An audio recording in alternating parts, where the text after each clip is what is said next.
we expect to find answers here, but rather because we expect to be encouraged in our questioning. We've come together today, not because we expect to find perfect people here, but rather because we hope to find authentic people here. We've come together today, not because we're certain of our own righteousness, but because we are continually searching for the right, the good, the uplifting. We've come here today, not because we seek absolution for our sins and failures, but rather because we acknowledge our imperfections and seek the courage to make amends for those failures to ourselves and others. We have come together today, not because we need to be told what to believe or how to act, but rather because we need each other's encouragement to act according to our own best beliefs. We've come together today, not because we are hoping to find God in the scripture or the ritual, but rather because we are hoping to discover the divinity within our own hearts and within the hearts of others.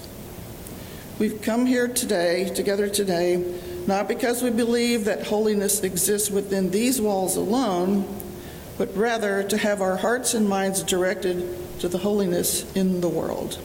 For all of these reasons, we've come together today. Namaste. And now, please welcome Jackson Ellers.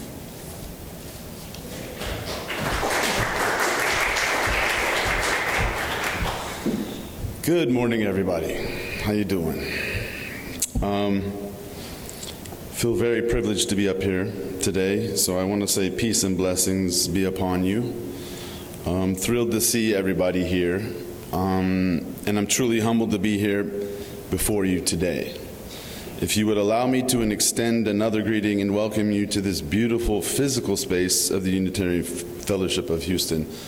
I'm blown away by this space constantly, and it's really an incredible space that every week we feel this energy for interaction. It's a space University of Fellowship has called home since 1993. It's an award-winning architectural building described as having this white stucco sanctuary and barn-like metal education wing that are joined by a transparent gathering space. Exposed structural elements and an abundance of glass reflect the fellowship's philosophy of respect for the natural world. I think that's beautiful and accurate, even though the storms that have rolled through this past year have knocked down a lot of the trees, unfortunately. It's still an incredibly beautiful place, and it's a place that inspires everyone that comes to it. I feel that this church is poised to provide much-needed refuge for the kinds of people gathered here today as the United States continues what I think is its eventual transfer from empire to something else. I know that sounds like a big statement, but it's truly the reason I'm standing here before you today, and the times I feel are a lot more dire than we care to admit. For those of you who are not members of the fellowship, and for those of you who are part of this fellowship whom I've gotten to know over the last 1.5 years, I want to briefly recount a little about my own personal journey to this sanctuary as a way of segueing into the ways I hope we can invigorate this fellowship to resemble periods of its former glory, and more specifically with the efforts of this congregation and the efforts of people in this room who see the efficacy of what I'm speaking of here today, that we can all help the Unitarian Fellowship of Houston in directions that will contribute to the change that is necessary in Houston and our society at large. Further honing in on what this talk is really about, this fellowship is an engine that can do a lot more than it is currently. Now, most of you know that I lost my father this past August. I lived with him for 2 years here in Spring Branch, and my journey to finding this fellowship began about 7 months into my stay with him.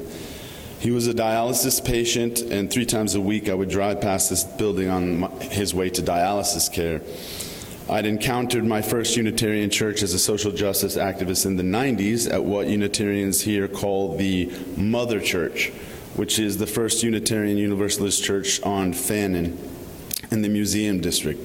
It was founded in 1914 and in my personal experience was a protected space for groups of activists and marginalized people.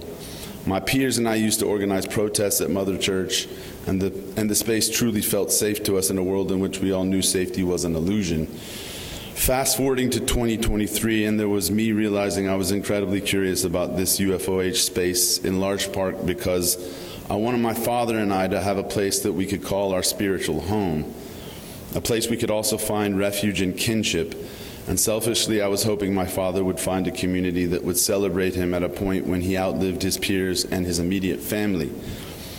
So we wandered into 1504 Wart Road in the summer of 2023 and immediately were met by Harold Rudd, who has sadly since passed, and Janice LaRocque, who greeted us with such understanding and openness that Dad and I immediately felt welcomed. Over the next couple of months, as we got to know the fellowship and its members, we both knew that we had found a spiritual home together. We joined in membership a few months later, and when my father passed in August, I felt we had also found a place to celebrate my father in death. Indeed, that is how it was, and many of you were here at that memorial we held here in September. While my father may have been drawn by the lack of religious proselytizing at this Unitarian Fellowship of Houston, something I suspect has drawn millions of people into the Unitarian ranks historically, what has drawn me further into Unitarianism as a faith are the 7 pillars or principles of the faith that were part of the membership package we received that were nominally spoken about during sermons my father and I attended, principles which seemed so future-looking and relevant today. For those Unitarians in the room and for those uninitiated, we Unitarians believe in 1, the inherent worth and dignity of every person, 2, justice, equity, and compassion in human relations, 3, acceptance of one another and encouragement to seek spiritual growth, 4, a free and responsible search for truth and meaning, 5, a right of conscience and democracy where we support freedom and democratic processes, 6, the goal of world community with peace, liberty, and justice for all, and 7, respect for the interconnected web of all existence of which we are a part. So let those principles sink in for a moment, and let us acknowledge the truly progressive nature of these ideas. Are they not the kinds of ideals we should strive to fulfill, whether we are religious, secular, atheist, or the like? Are they not the kinds of ideals that spur substantive discussions that are more geared towards elevating ourselves as human beings? I ask, are they not universal values we can all get behind? Let me focus on the 1st and 6th principles for now, the inherent worth and dignity of every person and the goal of world community with peace, liberty, and justice for all. These 2 principles have guided my life, whether explicitly or implicitly, for as long as I can remember. You see, I'm also a child that has a genocidal legacy shaping my understanding of the world around me. My mother was Armenian, and that has positioned me to advocate for the downtrodden, the derelict, what the Bible calls the meek of the earth, or the underdog. Bringing it back to this particular discussion, I want to state that this particular congregation knows what this particular congregation knows to be the case. Without new membership, without new direction, without a passing of the baton to a new group of people that see the power of what the Unitarian Fellowship of Houston represents, it will fade into obsolescence and obscurity. For those of you visiting today, folks that I know from the community, could I get a show of hands of how many of you have actually ever heard about Unitarian Universalism before today? Yeah. Okay. Not a lot of people. I think millions of people in the country similarly do not know of Unitarianism or these 7 principles with which I speak, and yet they are surfing around these ideas constantly, distilled, distorted, diluted through media, religious communities, self-help guides, wellness obsessions, misinformed politicians and business leaders, and certainly through the slavish consumer models, which all serve to distract people from the organizing power of these principles. How do we change that in our specific context? One thing is for certain, we must ask ourselves whether we are confident with how the country has been shaped, and thus are we comfortable with where it is going based on that history.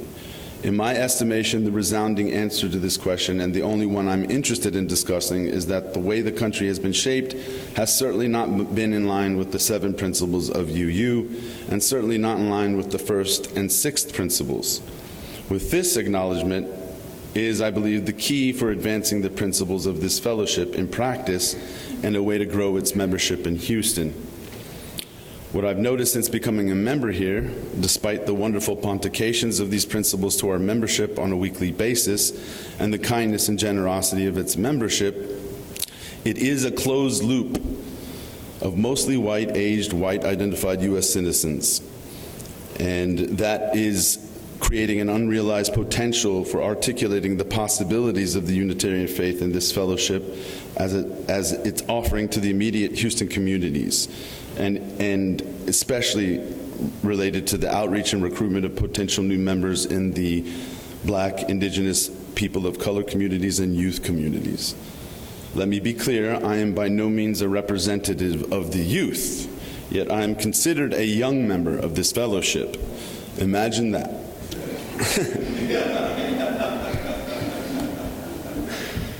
A Gen X representative being the young person of a congregation, yet here I am humbly trying to make inroads into youth communities to see what truly can be done to bring more folks into this fellowship. In my own life, I can say that I'm learning how to do this subtly and by listening. And that is in large part because I helped start an internet radio station here in Houston that is gaining power and influence in Houston, and that has me in close proximity to these communities on a daily basis. Because of that, I feel a responsibility to try to slowly bring these communities into the fellowship because of what I see with its aged membership. My UFOH family, you simply don't have the knowledge of where to go with all this potential, but you all desperately want this fellowship to survive and be relevant. In fact, one of the things that most saddens me is learning from this community's vibrant history and its subsequent decline.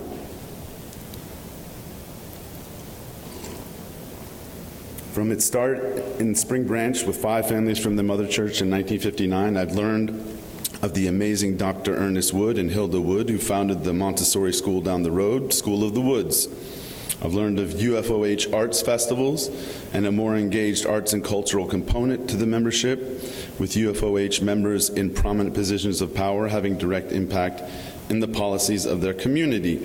When I learn of this fellowship having thriving families and daycare services, and even seeing the remnants of current things like movie nights, book clubs, Wednesday meditations, I'm made aware of the current lack of effective member-led community functions and engagements, and the limitations of the current membership as evinced by their age and their lack of contact with these communities we need to involve moving forward.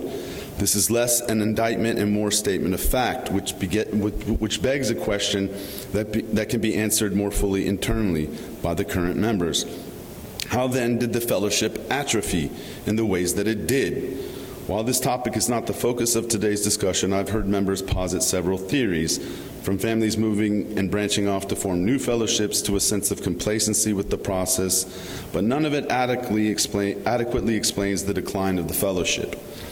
That being said, current members have unequivocally expressed their visions of UFOH as a place that can be powerful and relevant as a voice in this city and this community in the future. So how then can we begin to cut across political, social, age, and cultural demographics to attract new membership, considering the current membership is mostly aged and white?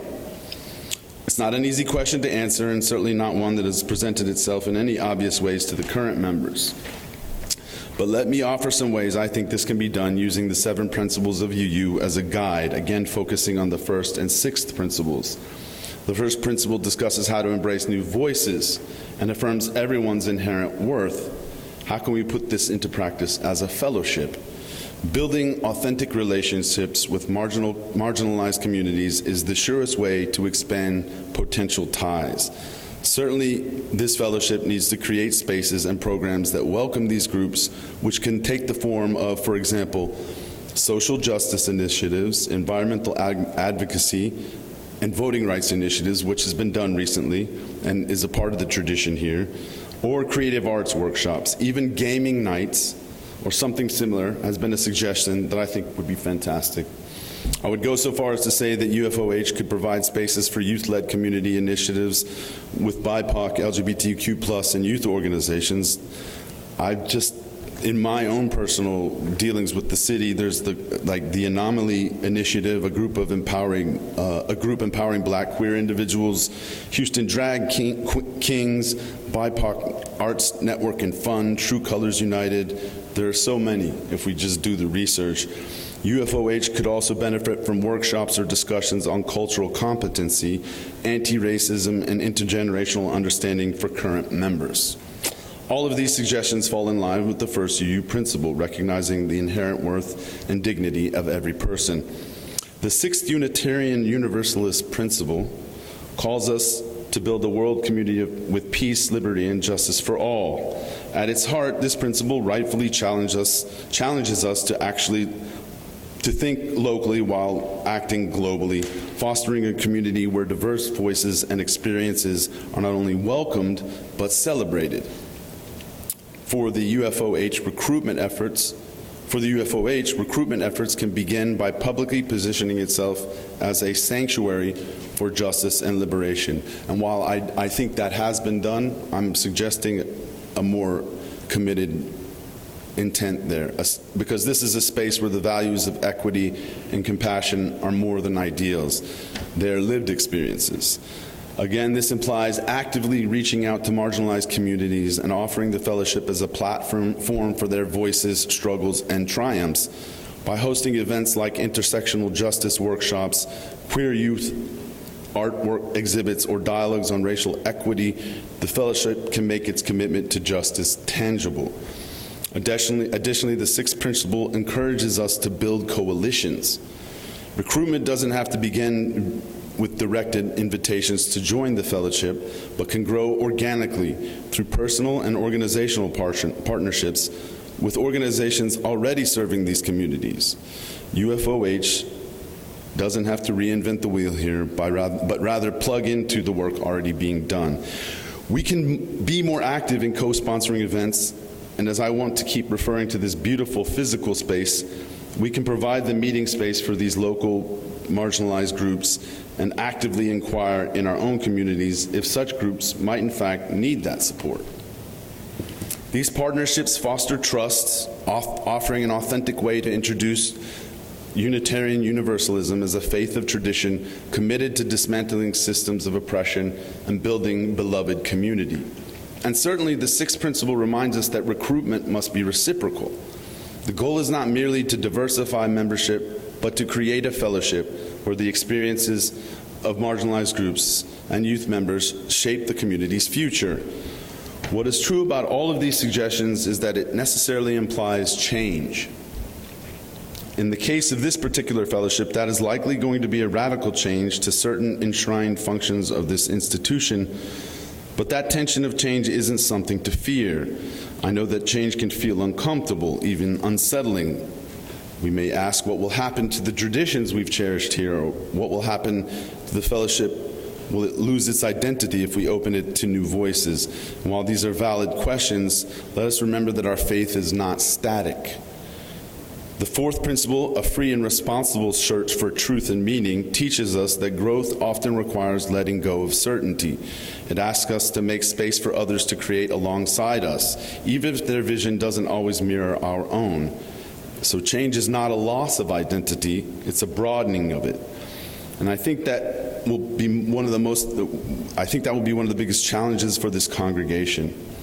Will this group of mostly white identified members be able to envision a fellowship that looks very different from the one that we see before us? One that may totally confront your sense of history, one that may challenge how you view the world you have created for yourself and your families. For this, I am not asking you to step aside. I'm inviting you to step into a process that is a shared journey. Think of yourselves as students and mentors guiding new members as they find their place in this beloved community. That will likely be uncomfortable for many of you, if you aren't used to hearing what the diversity of other voices really sounds like. I dare say that has been part of the problem of envisioning longevity with the current membership, because people here in this fellowship, and with most of us for that matter, are part of insular societal bubbles. But that is precisely the problem we as Unitarians are trying to combat. We are trying to assure the world is a better place when we leave it, than it was when we arrived.